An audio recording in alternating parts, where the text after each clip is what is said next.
ભાજપ દ્વારા શક્તિ કેન્દ્રનું આયોજન કરવામાં આવ્યું હતું। ત્યારે આ કાર્યક્રમની અંદર સુરેન્દ્રનગર જિલ્લાના ભારતીય જનતા પાર્ટીના હિતેન્દ્રસિંહ ચૌહાણ તથા સુરેન્દ્રનગર જિલ્લાના લોકસભાના ઇન્ચાર્જ અનિલભાઈ પટેલ તથા ચોટીલાના ધારાસભ્ય શામજીભાઈ ચૌહાણ અને તેમજ જિલ્લા પંચાયતના ઇન્ચાર્જ પ્રમુખશ્રીઓ, મહામંત્રીઓ તેમજ મંડળના વિવિધ મોરચાના અને શક્તિ કેન્દ્રના સંયોજકો ઉપસ્થિત રહ્યા હતા।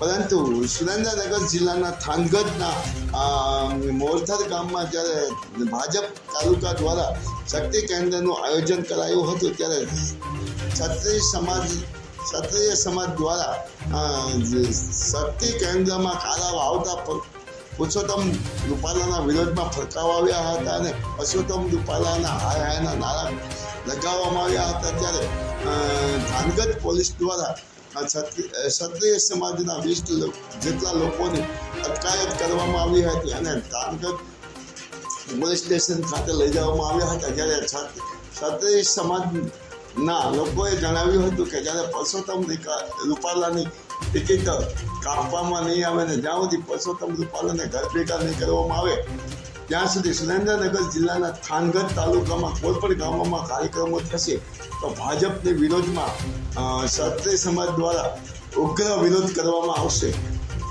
તેવું ક્ષત્રિય સમાજના લોકોએ ઇન્ટરવ્યુ આપતા જણાવ્યું હતું।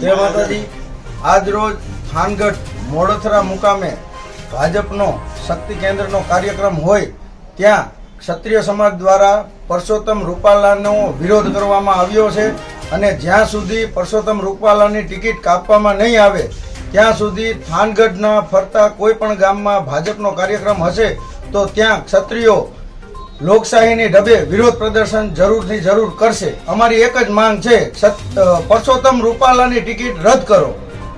કેટલા જણાની ધરપકડ કરી છે? અત્યારે અમારી 15 થી 20 જણાની ધરપકડ કરવામાં આવી છે।